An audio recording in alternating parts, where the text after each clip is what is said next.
Hey, what's up, Canada and beyond? Welcome to a Friday night random pop up whack a mole show from What's Up Canada and everybody that we could pull out of the refrigerator for leftovers in the kitchen sink to put together something a little bit different. We hope you guys are going to enjoy. We've been doing a lot of work behind the scenes, and not everybody gets to see as much of the real deal happenings that go on in our daily lives behind the scenes. So we've been working with some different folks, and we came up with something we hope you guys are going to enjoy. And if you guys do, please share this out, make it go far and wide. We're hoping that this turns into a regular Friday night date for all of you folks, because we are going to do something that we're not really seeing other people do at this point right now. So we're going to get something different going on. So we've been talking, and we've decided to do something coast to coast, Canadian wide, and we're bringing some special guests on tonight. Miss Dana Metcalf from Newfoundland and Mr. Chuck Black from Toronto GTA area, doing the Central Canada beat, and me hanging out trying to pretend like I'm Western Canada here when I'm just never know where I'm really at. Welcome to the show, guys. Glad you could have us. We look forward. This is going to be something a little bit different. And we were just talking a bit behind the scenes. Guys, you guys see so much of what we do when we're focused on exactly that, dispensing a story. These guys here are some of the people that I work with closely in up-and-coming journalists. Dana has just launched a news platform in Newfoundland called Ravennews. Chuck's been running the Freedom Forum Canada news platform for a while now, and we're making a difference. And I get to hang out with these people, with you guys, behind the camera, and conversations, phone calls, video chats, meetings, all these different kinds of things. And I really enjoy that time because we've got like minds thinking and talking, having vibrant discussions. And that's what we're here to do tonight, is to share a little bit of that kind of process, a little bit of that kind of community. I wanted the people out there in Canada that tune in to us and listen to us speak and share what's going on, to get to know you guys a little bit better. You guys, as I mentioned, you guys have both just started some new platforms. So this is kind of a new thing. So we're going to have a little bit of fun. There is no script here, guys. This is just three journalists from different parts of Canada that are going to talk about some of the things that light our butts on fire, what are going on in our parts of the country, and talk about the impacts that it makes from coast to coast. So with that being said, we'll start with the new Joan of Arc of Canada. Dana, your story has been lighting up the airwaves and the camera for a couple of weeks now in Canada. I'm getting a huge flooding of people that want an update. What's going on? Well, talking about getting our asses chapped. Well, welcome to Newfoundland. I feel like I'm lost in some type of weird twisted matrix out here. It's like a Dr. Seuss book gone bad. So I'm assuming some of these followers have followed the story so far. We took 12 and change 100 people to the local police station as well as the RCMP station and filed a complaint for extortion. So we were really, really, really excited because it was based on law. We had done our homework. We had, tons and tons of statements flooding into the police station. And we thought we were making progress. So as it sits, this is very interesting because when we talk about extortion and we talk about paychecks, we have to acknowledge that not only are, oil workers and doctors being extorted for their position to give, censorship to information they can share, or getting vaccinated to keep their employment. We also have to acknowledge that our law enforcement is also being extorted because their paychecks are also being cut by provincial and federal governments.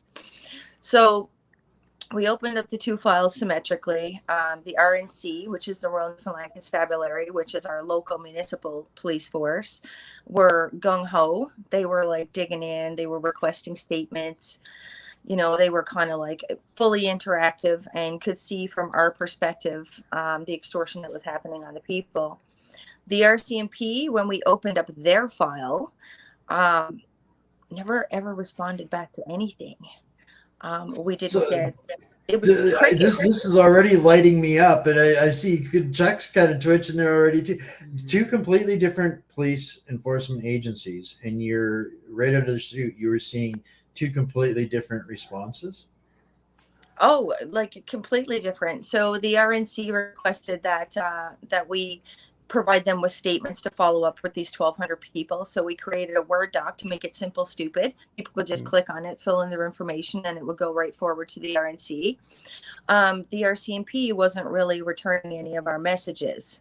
So the story gets really fascinating very shortly. So we were sending emails. Nobody was responsive. We had opened actually 3 files in Newfoundland, 3 different detachments with the RCMP. So in between this stuff happening, we filed a complaint on a Friday. The following week, our hospital had a cyber attack. Right? So it's really fascinating to me when we get into talking about how law works, and the fact that we haven't got a sensible freedom of information request back that, gave us any clear indication that we were getting any form of evidence or actual feedback. The main brain of our health science complex was completely erased. So if we were to mobilize our police force or to request a freedom of information or any of those things, that was no longer going to be available to us. Wow. So that was fascinating. So the RCMP were set out to investigate. So the cyber attack happens on a Saturday. Nobody addresses it in Newfoundland till Monday. So from Saturday to Monday, they had no data, no ability to do blood work, no ability to do follow-ups on things. Treatments were being canceled. All of these things were happening. And on Monday, we get this really coy broadcast from our public that were saying, we're being held by ransomware. Like, no offense, I live in Newfoundland. Most of the place think it's the last place that Jesus lived and, deemed it livable, right? I go to Florida and people think I live in an igloo. So why in the world would anybody want to hold Newfoundland's medical information for a cyber attack, right?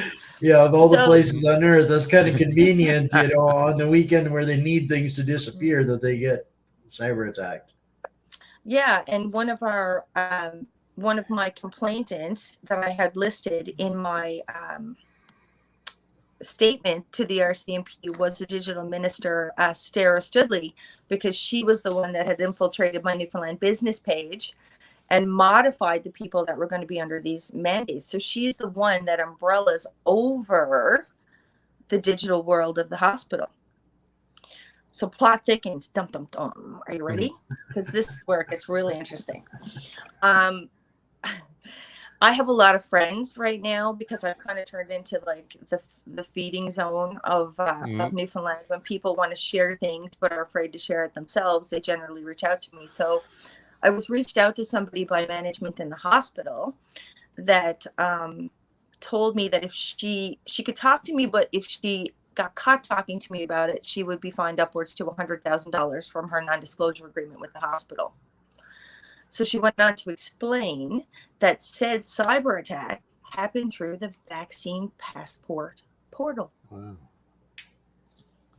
bum, bum, bum, Mhm. right? So we're all going around with these little things in our phones, and they refuse to acknowledge, even still, that that's where the cyber attack came from.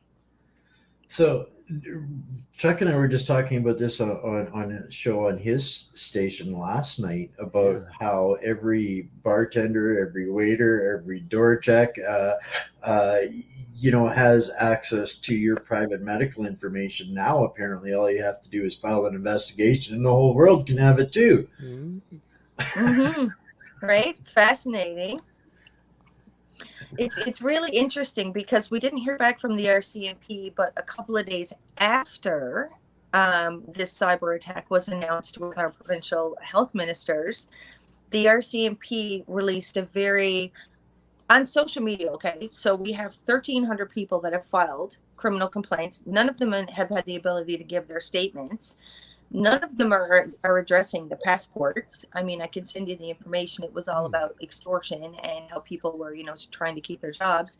But they released on Facebook a message that said the RCMP are not investigating our health ministers because it's a matter of vaccine passports and human rights. I'm like, did they even read the file? Right? Like, how do you go from extortion, misrepresentation of fact, incitement of violence, genetic discrimination, to vaccine passports and a charter matter? Chuck, So we challenge them.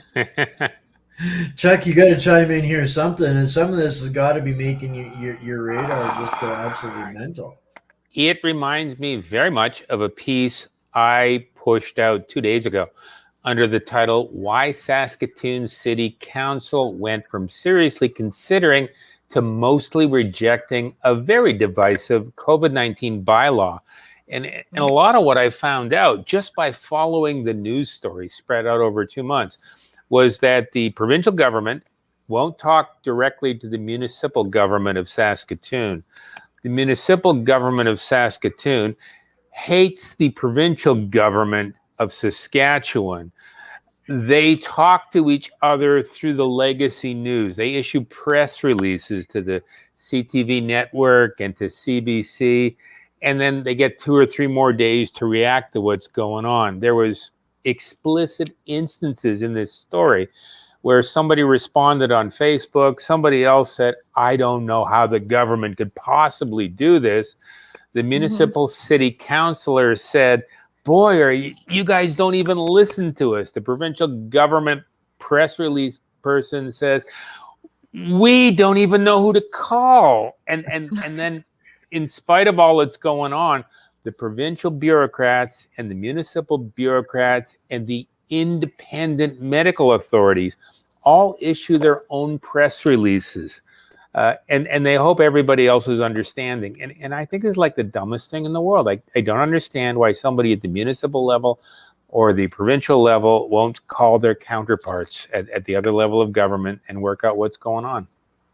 Well, this is just absolutely bizarre to me where, I mean, we've been doing a lot of work on law. And and this has been where we're seeing groups across this country really embracing the law. The law is supposed to make us all equal. It's supposed to be the ultimate equalizer, right? We are all equal under the law. No one is exempt from the law. No one has an excuse from the law. Ignorance is no excuse from the law. But yet we have 2 different law enforcement agencies in the same province in our country that don't know which left hand and right hand from the law. Do our police officers even know the law anymore? That's my question. So, I mean, and you're right, Dana. This is what we're seeing. It's almost verbatim, and it doesn't matter whether it's of the constabulary, the police departments, or the corporations or the unions. It is the same response unanimously across the board. They immediately deflect from discussion about the law to human rights. Well, the fact about human rights is you're breaking the law. So when are they going to complete the circle and get back to the law, right? Because they just keep going to there, and then it's like the robot the record that's stuck. Yeah, it's like a Where's Waldo world, you know. At some point in time, it's like you have to stop and go. Like I had a lady, I was trying to explain to her that, you know, most of the fines as a business person are not going to hold up in court, right? Mm. Realistically, they're not. It breaches the charter, and you know we all have the ability to work, and we have 2 provinces that have said that it's for behavioral modification, you know, not for, you know, public safety. And, you know, she said, I'm going non-compliant. And I said, no, you're not going non-compliant. Non-compliant means you're breaking the law. If you're standing behind the charter and you're standing behind your human rights, it is those people that are breaking the law. So you have a right equally to stand up for your rights as they do to enforce their extortion that's coming down from provincial and federal governments. Mhm. I don't think it's non-compliance at all. I'm starting to think the provincial and the federal governments don't really know what they're doing. They said for the longest while that they were trying to follow the science, but some very good Canadian political commentators, people like Jordan Peterson, have said that the people they've talked to within the various governments generally follow the polls. Science has got nothing to do with it. If somebody thinks they should pass another edict, they make another press release that goes out into the newspaper. The newspaper gets comments back about the edict, and then the government decides whether or not they're going to follow through with the edict. That seems to be how we're being governed right now. We're being governed through the newspapers, and we're being governed by polls and people running things up the flagpole to see what happens. One of the most legendary scientists on Earth was the one that said, I believe, show me some science you need results for, and I'll, you know, and we'll find you the scientist that with the right paycheck will get you the results that you want. Dr. Patrick Moore was the first realized when, I mean, this is one of the original founders of Greenpeace that realized that science had absolutely nothing to do with things that are going on anymore. This is all about rejecting the science that doesn't fit the narrative. So it's all about how he who holds the most money will get the scientific results that they choose, and our establishment rogue service corporations have decided who they've decided to pay and whose science they're going to follow, but they don't actually back it up with any actual science. And the sheer nature of science is to never stop questioning the science until it's politically unreliable. Then you're not allowed to question I was taught that science without peer review is not science. It's simply belief. It's religion. It's not very scientific. Well, this is, I think, what we're up against is you nailed it without getting religious, but this is a cult, and the cult is nothing more than an evil religion. I mean, it's that's what we're up against. They have no ability to free think or defend their stance. They have no science. They have no backing. Every legitimate attempt at debating the science has been utterly rejected. And anybody that even suggested debating the science has been persecuted and basically removed from society. We live in this digital avatar world where our social value is based on what people see on their devices, and once you're extricated from this digital space, you have no value to the world anymore. Absolutely. And this absolutely reminds me about one of the stories that I would really like to push out next week. The story that you've been thinking about pushing out on your networks. It's about the people funding the unions. And this goes back to a while back where you were reporting on notices of liability being provided to Alberta government organizations, CN, Ontario government organizations, the police department, and we came across the absolute truth that the unions don't want to follow through with their normal role of protecting their members, and I think you were going to try and find out who's been funding the unions recently, and I never got that story. Can we talk about that story? I would really like to push that story out. This has been one that's been developing because and Chuck and I have been talking about this. I don't know if Dana, have you been keeping up I've been following some of the others? Yeah, and we're hitting some of the the tipping point of exposing some of the biggest crimes in human history, trillions and trillions of dollars, nation shattering, nation destroying crime. And the unions are absolutely not just complicit, but they are necessary facilitators. And when you're talking willful knowledge, this is intent. Intent is the precedent that you need to prove in a court of law in order for some of these charges that exactly these investigations are going to uncover. So now this is where it all starts to tie together again. Now, Dana, to get back to what happened in what's been going on in Newfoundland, now there's more to this in what's happened in the last couple of days that you haven't gotten to yet. And this is where what Tuck and I were just ranting about ties into this, I believe. I really truly believe it does, because what happened to you guys, I think, was it Wednesday? Which part was Wednesday? There's so much happening. There's so you much went happening. in and did they not shut you guys down? Yeah, so the RC MP had shut us down on Facebook. So what I did then is, since they messaged us on Facebook and told 1,200 people that they weren't even going to listen to their complaints, I called them back out on social media. I said, you can't dismiss 1,300 people. That how can you say what they're complaining about if you haven't even read their complaints? So we didn't get a response from them. So these are criminal victims. Yeah. They didn't even, they were like, you can just tell people to not start sending them. So I requested a public meeting. I said, I would like for you to explain the law to us, right? If we don't have grounds for extortion, or we don't have grounds for assault, or we don't have grounds for anything that we're saying, then if you don't want us to be a bother, then give us an officer or a sergeant to sit down and explain to us. So they haven't responded to it yet. So we're all going to go visit them at some point in time in the next little while. So let me get this straight. They didn't send the police out. They didn't arrest anybody. They issued a press release on social media. And you responded to that press release on social media, and they broke for the weekend. They'll be back on Monday, and they may or may not respond to you. Exactly. That's government today. They're going to try to avoid having a conversation about it, because we do stand with the law. Like we've done our homework. We have credible evidence, and we kind of knew that they were going to stand us down, right? We had a feeling, especially after the cyber attack, because everybody in Newfoundland was going suspicious, right? So they were like, okay, we got to shut this down before it gets any further. So we have so much support here. We have in Newfoundland, one of the former premiers. We kind of have a dueling of the premiers right now, a former premier and a current premier. So I don't know if you guys kind of like the Americans with their presidents. Yes, except for I got the good one. I got the good president, the honest president. So are you guys familiar with who Brian Peckford is? I know vaguely who he is. Okay, so Brian Peckford is a former premier of Newfoundland, and he's the last living architect of the charter. Oh, wow. He's the last living person that had input on the charter.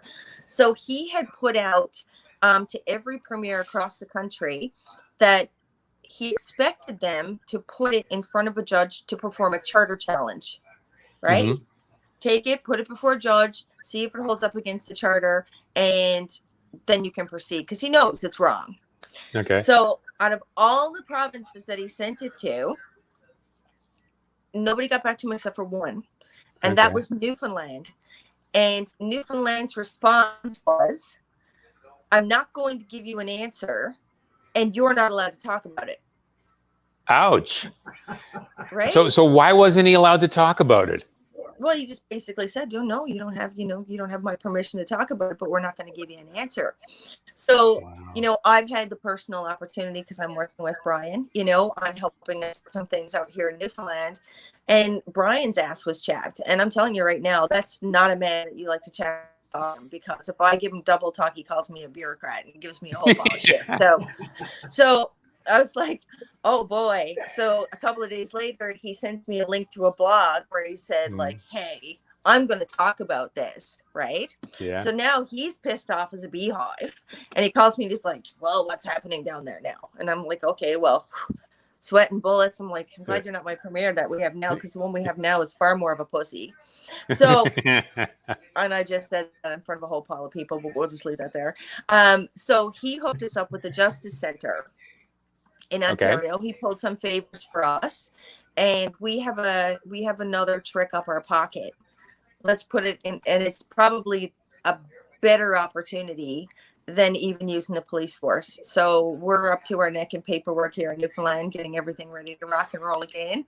And we're going to ride this one out and see how far we get. I mean, you know, you have to be relentless with this stuff, right? Yeah, So, absolutely. So, I would suggest that talking about lawyers and their responses to what's happening over the last 18 or 19 months is also a really legitimate story to tell, because most of us haven't dealt with lawyers before. I'm familiar with a number of people who pushed legal challenges through. They couldn't find a lawyer. They did it themselves, almost by accident. Some of them did it right. Some of them did it wrong. And that reminds me of another story that I would like to talk about this week. Rocco Galati, who's sort of been at the center of this entire situation for the last 18 months. I don't know if he's won any court cases, but he's raised a lot of money, and he's done a lot of stuff. I'd like to be able to talk to him and find out what his plans are.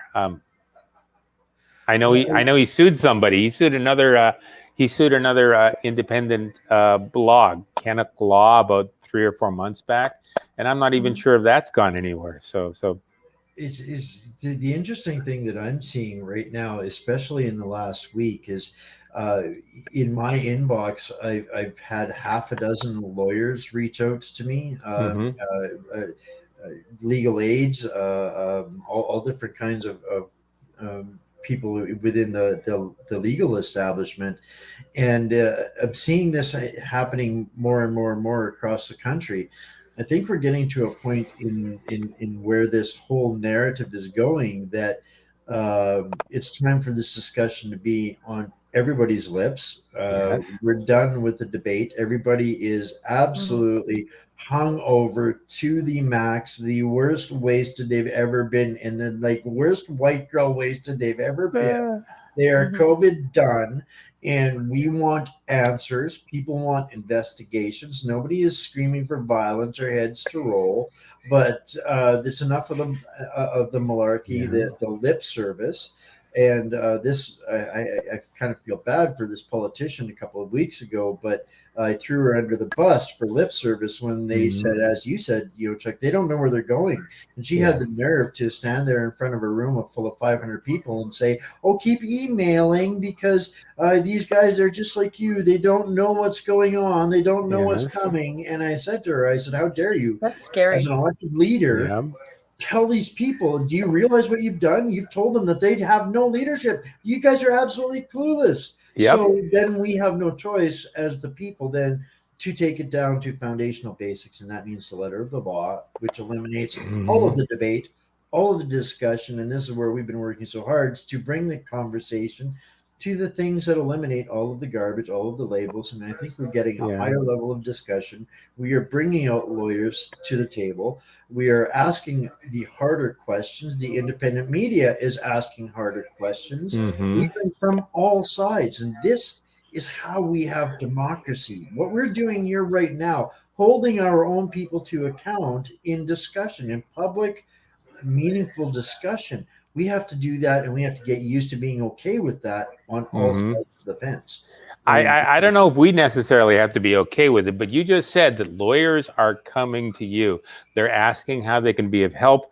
And 2 weeks back, one of the people I work with, Angela Argentina, she did an interview with a lawyer, a guy named Kania Singh, who went out in public, said there's a lot of money to be made here. We should sue the bastards who are firing us for not having vax passports. That to me is optimistic, and I would like to tell more stories about that.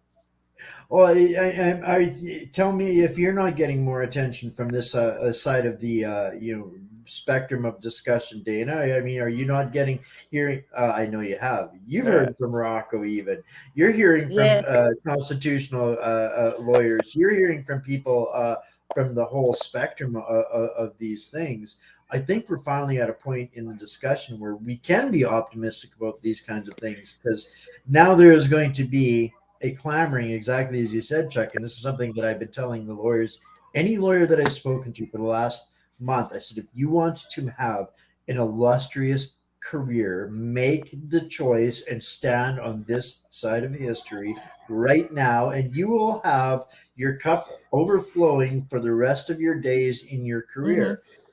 I'm more practical than that. I talk about a massive untapped revenue source developing a new practice area. Well, I mean, you're bringing it down to the bottom line of this. And this is something that we knew and we saw coming when we broke the New South Wales story. What was that, 3 weeks ago? Yes. Yeah. So the writing was on the wall when we started looking around the world. This is absolutely where it is going. This insanity, as I have said from the beginning, insanity is unsustainable. All we had to do is keep dragging our heels and fighting back and taking back our power. And this is now the most exciting time that I have had in years. Even this just discussion every day is more and more exciting. Yesterday on your show there, Chuck, he asked me how it was going. I said, living the dream, because I'm actually living the dream, because we've been fighting so hard with no victories that we see the tide turning. And this is the dream of every freedom-loving soul in this country. And now that we are getting the discussion back to things that matter, like law and order, and at the end of the day, that's what every group is searching for, answers, law and order. This is what we can finally bring we the people together with, giving them their power, which is the law, which absolutely unequivocally stands for them. Now we just got to figure out how to use it again. We're like kids with a brand new toy box full of tools, right? Go fix the car. Well, we didn't have a mechanic to teach us how to fix a car, but we're figuring it out. Dana, you mentioned earlier you're getting so many things in your inbox, so many things that you're supposed to talk about, so many things you're supposed to help out with. Is it exhausting? I notice your hair. There's lots of things. I'm all excited. So talk about money and inspiring lawyers. So we've had a problem here retaining counsel in Newfoundland. I've heard that most of the major firms across the country have been given retainers from their provincial governments to be a conflict of interest. That may or may not be true. To not represent the opposition. Yes, I think that's the that's rumor it. on the street, right? Yeah. That's the rumor on the street. We did hit a couple of people that said it was a conflict of interest. But, nothing breaks the dogs out more than if there's a bone, right? And there's some money to be found, like you guys said. They're incentivized. So since the vaccine passport scandal, the top savage, his name is Bob Buckingham, has now launched a class action lawsuit against our provincial government for the privacy breaches in the vaccine passports. That's going to be interesting to follow, right? Because it's the whole entire province. So that's like 500,000 people that have had their privacy breached. Wow. That's fascinating. Yeah. That's above the fold in traditional media. Well, yeah. As more of this, at least it should be. As more of this evidence comes out and more of this comes to light, I think they are forcing doors open that they are going to wish we did not even know about. Things like judicial reviews, things like the law societies. There are avenues of recourse with these entities. These people have been hiding behind the curtains a long time as well. And you, Dana, you guys called out the health authority there too, which is basically the people behind the curtains, the bureaucrats that pull the strings on all of the puppets underneath. Well, that's the same entity or the same equivalent within the legal system. The judiciary are the law societies, and they so far have not had even the remotest point of light poked at them here yet. But as you mentioned, the conflict of interest issue across Canada, this is again one of those things that we're seeing repeated over and over and over and over again, every single province. So now there's no such thing as coincidence to a journalist or to anybody with a free thinking mind. Once in a lifetime there might be a coincidence, but now we're seeing police responses from all different enforcement branches exactly the same across the country. Across the country, we are seeing unions, employers, and everybody with the same responses across the country, exactly the same across the country. Law firms, the same response. All of these things now start to open the door to things like demands for judicial reviews, demands from law societies. These are cans of worms we haven't even begun to open up, but we will. Don't. And these are great. You go, Dana. Sorry. Well, and people are afraid, they're afraid to talk about law because, well, you're not a lawyer or you're not a doctor. Well, no offense, you can read, right? Most people out there can read. I don't have to be a doctor. The doctor does the review. All I got to do is know how to find it on the internet and read it myself. And, another thing I think people need to think about is that, the law doesn't work one way. Just because it comes down from a position of authority, it doesn't mean that it's absolute, and it doesn't mean that it doesn't work for you. It's, I encourage every citizen out there to read the bill and the Charter of Rights and get familiar with criminal code, because if you can look at it and you're like, well, that's a crime, and that's a crime, and that's a crime. Just because I don't have a police force doesn't mean that I can't do it. And you know what? Even if the police force doesn't cooperate, there is a way to circumvent that. Exactly. There is a way that you can bypass the police to have, your own ability to bring these matters before a judge. Then you're putting yourself in the game, and it doesn't require a lot of skill. I mean, the criminal code is written there. All you have to go is this is the crime, this is the evidence, this is the crime, this is the evidence. You make a nice cover page with some names and addresses on it, and you go, hello, Justice of the Peace, here's my information. I'm a victim of a crime. I want to lay my own charges, and off you go. Anybody in this country can stand up for themselves, but we have to acknowledge first that we're equal, that they put their pants on like we do. Absolutely correct. A friend a long time ago told me that lawyers do much the same as we do. They parse words. They deal in questions of common sense. The only thing a lawyer really needs a lot of practice in learning how to do, and that's why lawyers go to school for 4 years, 3 years, and then the article. The only one thing that a lawyer knows how to do at the end of law school that we don't know how to do yet is to say $1,200 an hour. Right. Pretty much. This is true. You touched on so many different things there, and what we're seeing happening real time. We started out going on a boots on the ground, underground teaching tour, I guess, for lack of a better word for it. It really wasn't planned, organized, or structured. It wasn't, like Tony Robbins doing a book selling tour or anything like that. We just went out and started talking to people and providing them with the law. Yeah. That's it. We just provided them with the law. And here's what happens when people are armed with the law. All of a sudden, they stop losing the arguments. They stop losing the debates, because the people that are coming at them, all they have is a narrative that is fed to them, spoon-fed to them. And once you dismiss 3 or 4 items that they have been spoon-fed, they have nothing left to argue with you. And then they're starting to look at, wait a second, how do you know all of this? And this is what we are seeing happening. There's an underground fire going on across Canada where this is exactly what's happening, community by community. And once people start to understand that the law is there for them, all they have to do is know it and use it. And they are community by community. I think in BC, they've shut down 6 different school board mandates in the last couple of weeks, right? The victories are starting to stack up because some people just simply know the law.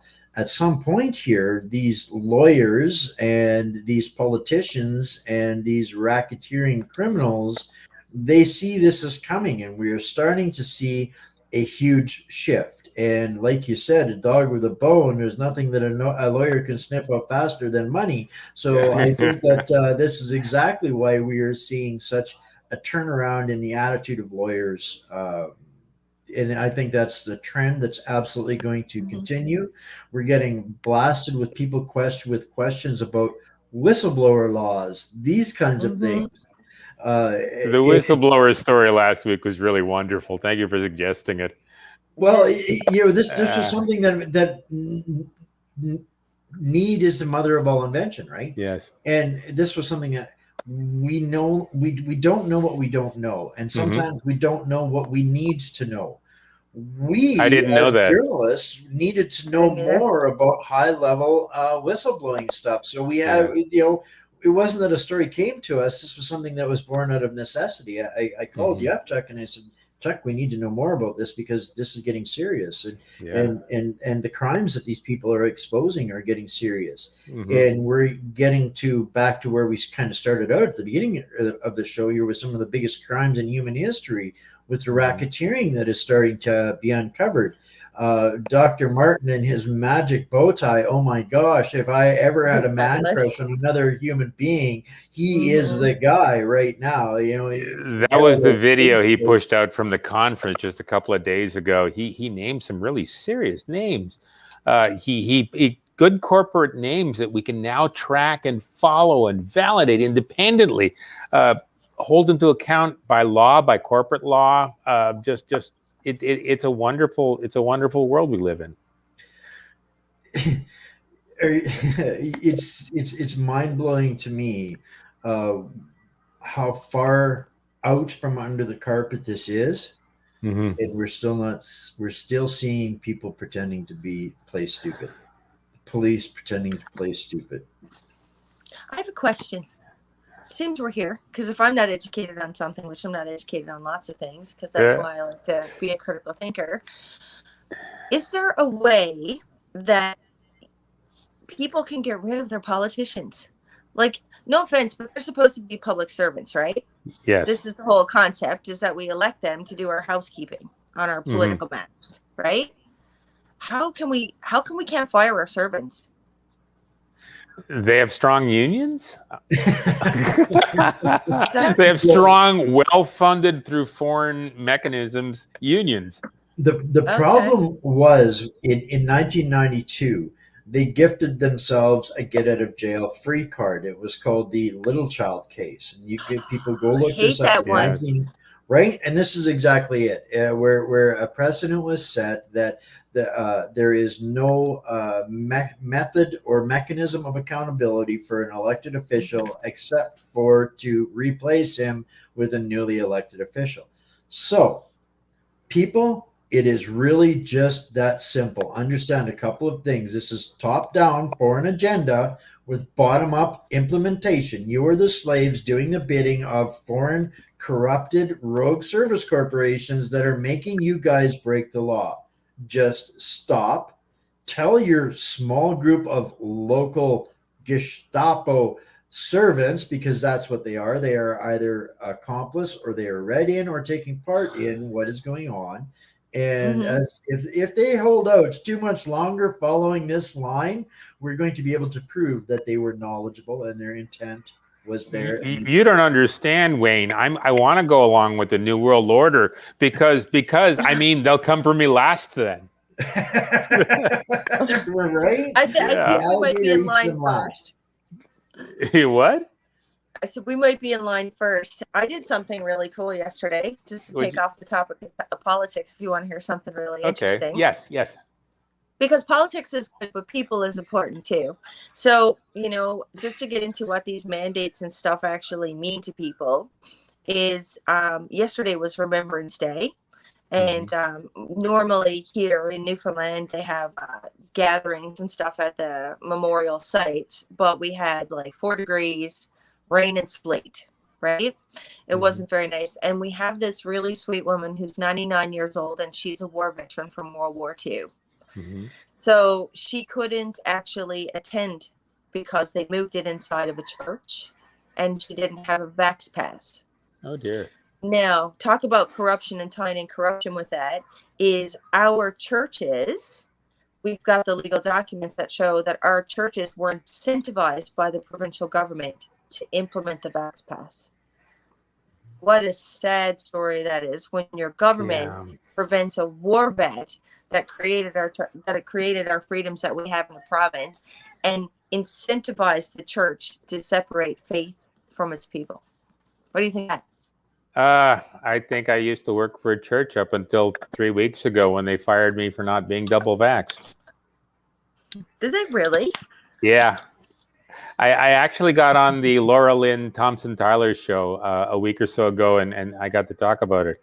But I had worked at a church. I had also done Freedom Forum. It didn't allow me a lot of time to sleep, but I did both jobs over a period of years and years and years. And they finally, they fired me without cause. I've consulted a lawyer. I refused to sign up I refused to sign up on any documents. And I'm told I have a really good case because all the documents they wanted me to sign essentially said I wasn't going to say anything bad about them. But, now I can say they're crap. I mean, Well, and this was what the prime indicator that they knew what they were doing and asking was wrong when they're asking you to sign non-disclosures. Who's the good guy when they're forcing you to under threat, under duress, to sign your silence away? This is just that's just never going to end well. But I wanted to address this with the churches because people really have been again had something stolen from them in Canada, and that I believe is their faith.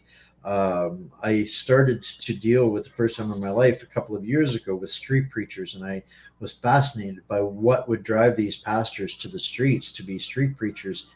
And then I got to see a letter while I was sitting at Pastor Arthur Pulowski's house having dinner with his family one day that they had received 18 years ago at that time. So this would be 19 years ago. They had received this letter from the government telling them if they did not submit to the rules that they had decreed for what they were allowed to preach in their church, they would have their non-charitable status revoked, and they would not be able to run an organized church if they did not comply to the provincial government. 20 years ago, people. So people should not be shocked by these corporations because the church have become corporations, I'm afraid to say. Yeah. I am a deeply faithful man, but I do not believe that we find our faith in these corporations that as they've become. And at the end of the day, we are seeing all of the good separate itself through all of this. So this, to me, I believe, is one of the most enlightening times in human history because we've been under this satanic lullaby for generations. But it is exposing even the church in all of this that money is the root. The desire for money is the root of all evil. These guys desire the money more than they desire what is right. I would argue that there is a 10% of the churches in Canada, primarily Lutheran, primarily Calvinistic. Pastor Art is one of them. Henry Hildebrand in Manitoba, Pastor Coates, or Henry Hildebrand's in Ontario.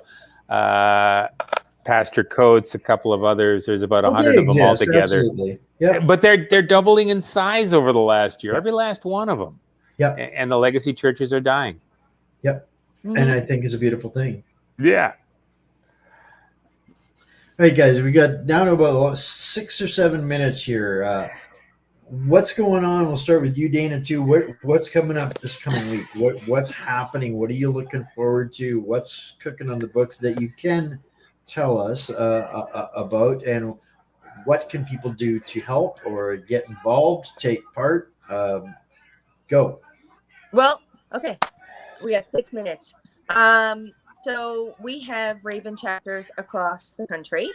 We have PEI, Ontario, New Brunswick, Nova Scotia, Ontario, and Alberta right now. So we did a big Zoom meeting last night about this big step that we're going to be taking. I can't tell you what it is because if we tip them off, the corruption will be able to have a chance to erode our idea. Oh, I love it. We've got to leave them wanting more.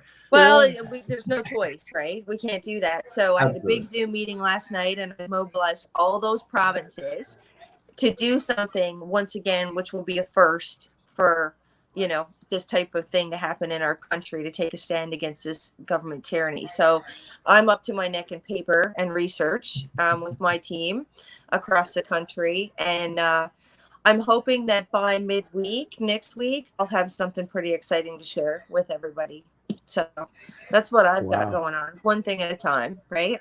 Sounds like you might have to come back next Friday night. Oh, if I'm Just putting it out there to successful, the universe. we're very, very excited. You know, we've got a lot of really good support.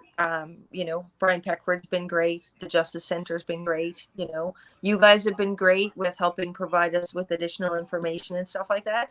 You know, there's always going to be a crack. All we need is a crack. That's it.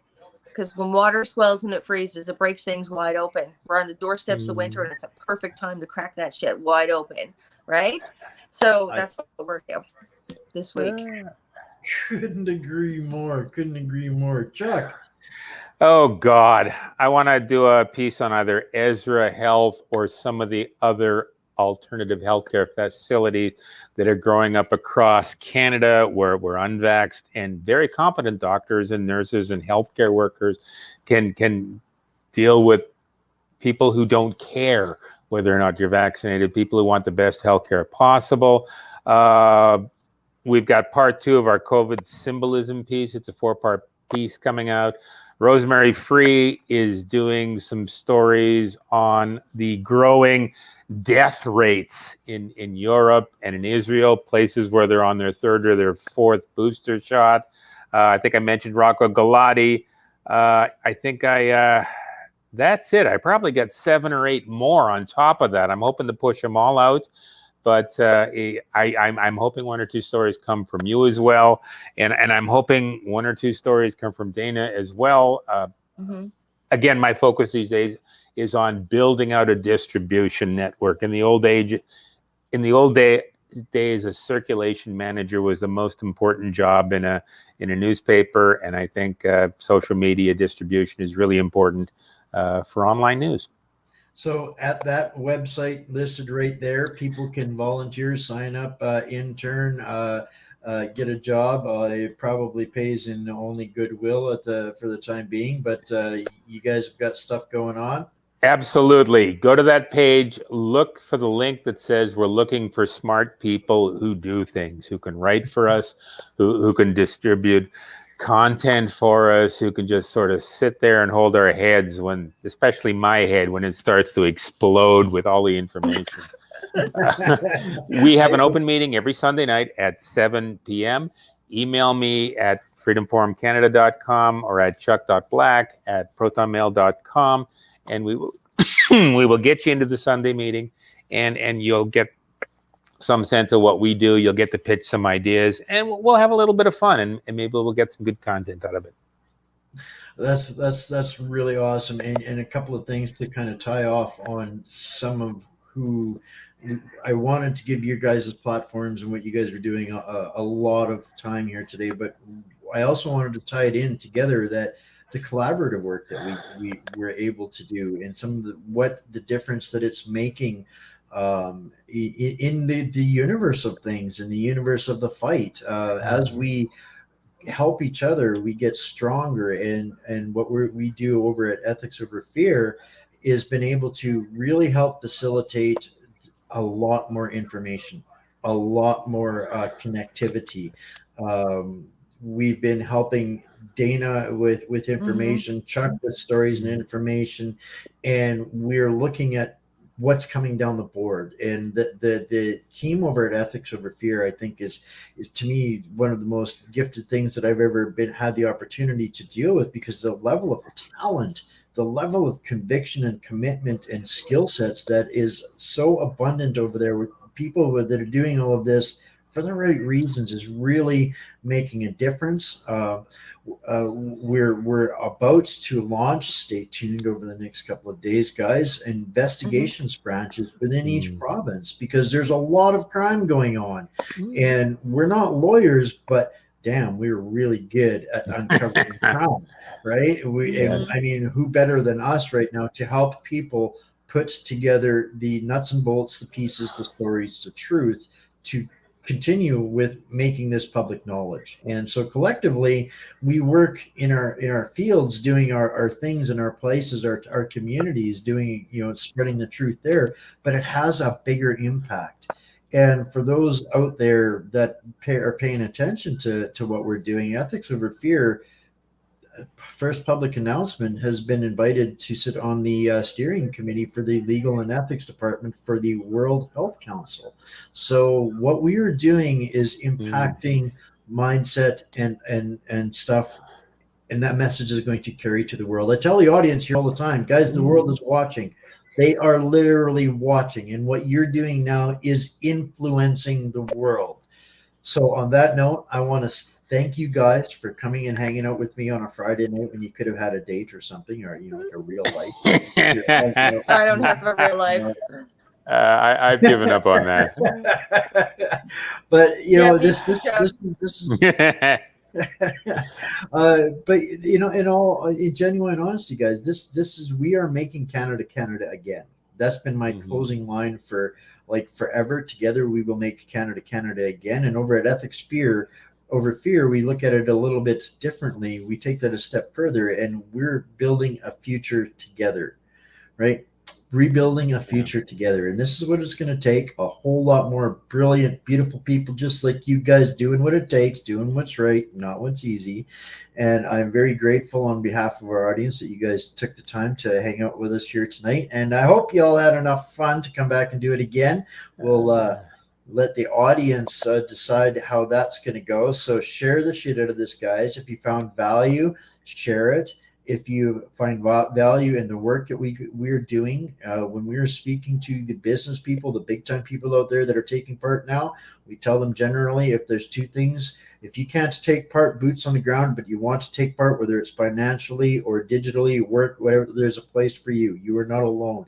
Get involved, take part. If you want to change, take action. It's real simple. And if you have the ability to help people, help in litigation or independent media, because when all of this comes down, guys, we're it. So you might as well get used to working with us now, right? and I can't think of a better crowd of intelligent, honorable, and brave people to hang with. You're killing me, Chuck. I'm trying to be cheerful. I mean, Wayne's right. I didn't get a date tonight. Well, for a dateless Friday, I've had a pretty good time for a dateless Friday. I got two good-looking men to hang out with. So now I'm envious. I'm envious. I'm going to watch bad TV. How am I supposed to turn this off now? All right, guys, thanks so much for hanging out with us here tonight. The rest of Canada, stay Canadian, keep fighting. Together we can and we will make Canada again. God bless, stay strong. There's been a lot of talk about protecting our right, the right to keep and bear the arms that we'll need for the fight. And while we've clung to that amendment with all of our might, other rights have been withdrawn. The right to representative democracy is done. It is money that's selecting all the candidates who run. It is money buying policies that impact everyone. And we fell for the con.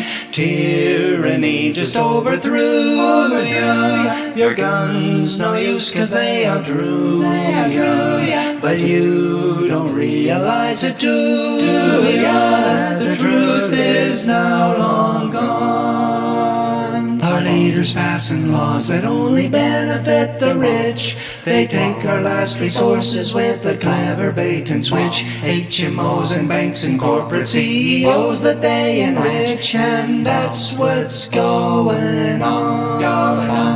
Most voters favor tighter regulations on the banks and taxes for the billionaires, but they just say no thanks. 'Cause that, of course, is socialism. You fill in the blanks, but it's you they prey upon. Don't let party platform fool ya. Excuse us for a moment while we school ya. You can't let partisanship rule ya, or the madness will go on and on and on and on. Da da da da da da da da da da da da da da da. Our right to privacy is gone, devices are the spies. For government surveillance, those are now the ears and eyes. They use the corporate data, no subpoenas, no surprise, and still we don't catch on. You can now be fired for expressing what you think, whether you're at work or doing dishes in your sink. Your union cannot help you, they fell prey to doublethink. They lost the marathon. You decide who's gonna rule ya. Look beyond the red and blue to find a way you can cut through the corruption that lives on. You have no right to education if among the poor, and if you try a life of debt is what you have in store. Education is related to the years you are good for, and those years are soon gone. Corporations freely do their business as monopolies. They're poisoning the planet and they do just as they please, destroying the free market while they spread like a disease as they keep marching on. No longer can we just stick to the party politics due to the fact that they are out to screw ya, and that you can count on, count on, count on, count on.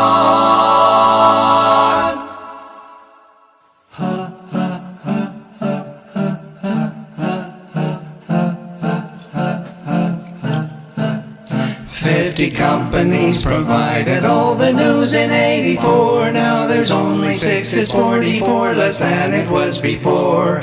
A media consensus now exists for every war, and the wars go on and on. Going on. We can recover from this if we wake up and get smart. It's a long, slow process, but a step is where we start. Let's ignore the menu and start choosing a la carte till the party power is gone. We're the ones who hold the power. This must be our finest hour. We're the ones we must empower, so the truth goes marching on.